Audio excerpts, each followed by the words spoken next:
30년 부동산 중개를 해온 사장님이 최근 이상한 일을 겪었습니다. 평소 같으면 팔리지 않을 집들이 프리미엄을 받고 팔리고 반대로 좋은 집들은 석 달째 매물로 나와 있습니다. 무엇보다 놀라운 건 매수자들의 질문이 바뀌었다는 점입니다. 예전에는 학군과 교통을 물었는데 요즘은 이상합니다. 병원이 가까운가, 경사로가 있는가, 문턱은 없는가를 묻습니다. 사장님은 깨달았습니다. 시정이 완전히 바뀌고 있다고. 내년에는 더 큰 변화가 올 거라고. 도대체 2026년에 무슨 일이 벌어지는 걸까요? 60대 초반의 한 분이 밤잠을 못 이루고 계십니다. 집을 두 채 가지고 있습니다. 하나는 살고 하나는 임대를 줍니다. 문제는 5월입니다. 5월 9일이 지나면 양도세가 2배로 뛴다고 들었습니다. 그 전에 팔아야 할까요? 아니면 버텨야 할까요? 세무사는 5월 전에 파는 게 낫다고 합니다. 하지만 부동산 전문가는 공급 부족으로 집값이 오를 거라고 합니다. 어느 말이 맞을까요? 이 고민은 한 분만의 고민이 아닙니다. 지금 수십만 명이 같은 고민을 하고 있습니다. 내년 집값은 어떻게 될까요? 지금 무엇을 해야 할까요? 답을 찾으려면 세 가지를 이해해야 합니다. 공급과 수요와 정책입니다. 먼저 공급입니다. 50대 후반의 한 분이 신축 아파트를 알아보고 있습니다.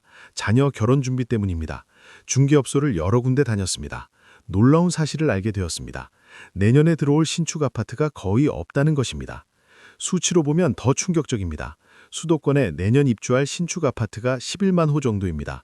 올해보다 30% 이상 줄어든 것입니다. 10년 만에 가장 적은 물량입니다. 왜 이렇게 되었을까요? 4년 전으로 거슬러 올라갑니다. 2021년, 2022년에 건설사들이 무너지기 시작했습니다. 프로젝트 파이낸싱이 막혔습니다. 공사비가 폭등했습니다. 금리도 급등했습니다. 건설사들은 새 프로젝트를 시작할 수 없었습니다. 그 결과가 지금 나타나고 있습니다. 지을 집이 없으니 완성되는 집도 없습니다. 공급 절벽입니다. 내년이 정점입니다. 이후로도 당분간 물량이 적을 것입니다. 2028년쯤 되어야 회복될 전망입니다. 공급이 줄어들면 가격이 오를까요? 이론적으로는 그렇습니다. 하지만 현실은 복잡합니다. 살 사람이 있어야 가격이 오릅니다. 수요는 어떨까요? 여기서 두 번째 요소가 등장합니다. 수요입니다. 60대 중반의 한 분이 손주를 위해 집을 사려고 합니다. 은행에 대출을 알아봤습니다. 직원이 고개를 저었습니다. 규제가 심해서 어렵다고 합니다. 대출 규제가 계속되고 있습니다. 완화될 것 같지만 크게 풀리지는 않을 것입니다. 금리도 조금 내려갈 수는 있지만 극적인 하락은 없을 것입니다. 돈을 빌려서 집을 사기는 여전히 어렵습니다. 특히 젊은 세대가 힘듭니다. 내 집 마련 나이가 점점 늦어지고 있습니다. 30대에 집을 사던 시대는 갔습니다. 이제는 40대가 되어야 가능합니다. 그것도 빚을 많이 져야 합니다. 전세도 문제입니다. 전세 물량이 계속 줄고 있습니다. 집주인들이 월세로 전환하고 있습니다. 전세 사기 이후 전세를 꺼려 합니다. 전세를 구하기 어렵고 월세는 비쌉니다. 결국 수요는 있지만 실현되기 어렵습니다. 살 능력이 있는 사람은 제한적입니다. 공급은 부족하고 수요는 막혀 있습니다. 그렇다면 집값은 어떻게 될까요? 세 번째 요소가 여기서 중요해집니다. 정책입니다. 50대 후반의 한 분이 세무사 사무실에 앉아 있습니다. 손에 든 서류를 보며 한숨을 쉽니다. 양도세 계산서입니다. 5월 전에 팔면 3천만 원, 5월 후에 팔면 7천만 원입니다. 4천만 원 차이입니다. 다주택자 양도세 중과 유예가 5월 9일에 끝납니다. 그 이후로는 세금이 크게 올라갑니다. 다주택자들이 고민할 수밖에 없습니다. 5월 전에 급하게 팔 것인가, 세금을 감수하고 버틸 것인가. 만약 많은 다주택자가 5월 전에 팔기로 결정하면 어떻게 될까요? 매물이 쏟아질 것입니다. 특히 구축 아파트 매물이 늘어날 것입니다. 가격 협상이 가능해질 것입니다. 매수자에게 유리한 시장이 될 것입니다. 반대로 정부가 유예를 연장하면 어떻게 될까요? 매물이 줄어들 것입니다. 공급 부족이 더 심해질 것입니다. 집값이 오를 가능성이 큽니다. 결국 정부 결정에 달렸습니다. 또 하나 주목해야 할 것이 있습니다. 보유세와 거래세 개편입니다. 6월 지방선거 이후 본격적으로 논의될 것입니다. 방향은 보유세 인상, 거래세 인하입니다. 집을 많이 가진 사람, 비싼 집 가진 사람의 세금이 늘어날 수 있습니다. 그렇다면 결론은 무엇일까요? 내년 집값은 오를까요? 내릴까요? 전문가들은 보수적으로 전망합니다.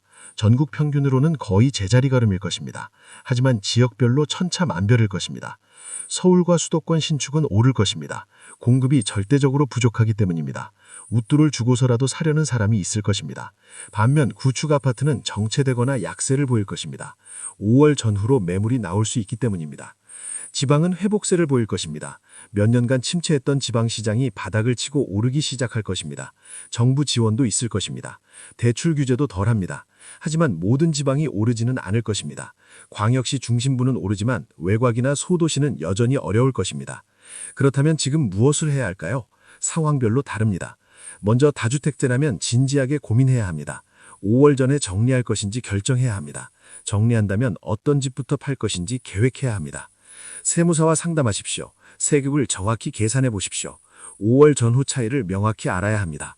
그래야 올바른 판단을 할 수 있습니다. 감정이 아니라 계산으로 결정해야 합니다. 팔기로 했다면 지금부터 준비하십시오. 5월이 다가오면 매물이 쏟아질 것입니다. 경쟁이 치열해질 것입니다. 먼저 내놓을수록 유리합니다. 집을 정리하고 사진을 찍고 호가를 정하십시오. 1주택자라면 기회를 노려야 합니다. 5월 전후로 좋은 매물이 나올 수 있습니다. 급매물을 잡을 수 있습니다. 지금부터 시장을 주시하십시오. 관심 지역의 매물을 체크하십시오. 대출 한도를 미리 확인하십시오. 기회가 왔을 때 바로 움직일 수 있어야 합니다. 자금 계획을 세우십시오. 현금을 준비하십시오. 준비된 사람이 기회를 잡습니다. 내 집 마련을 준비한다면 조급해하지 마십시오. 올해 안에 무리하게 살 필요는 없습니다. 내년 상반기까지 지켜보는 게 좋습니다. 시장이 어떻게 움직이는지 확인하십시오. 5월 이후 매물 상황을 보십시오. 다만 신축을 원한다면 다릅니다. 신축은 물량이 적습니다. 경쟁이 치열합니다. 마음에 드는 물건이 있다면 놓치지 마십시오. 신축은 기다린다고 싸지지 않습니다. 전월세를 구한다면 일찍 움직이십시오. 전월세 시장이 어렵습니다. 전세는 귀하고 월세는 비쌉니다. 계약 만료 석 달 전부터 알아보십시오. 선택지를 넓히십시오. 조건을 타협할 준비를 하십시오. 투자를 생각한다면 신중하십시오. 내년은 투자하기 좋은 해가 아닙니다. 변수가 너무 많습니다. 정치도 불안합니다. 경제도 어렵습니다. 안전자산을 우선하십시오. 공격적 투자는 피하십시오. 지방 거주자라면 희망을 가지십시오.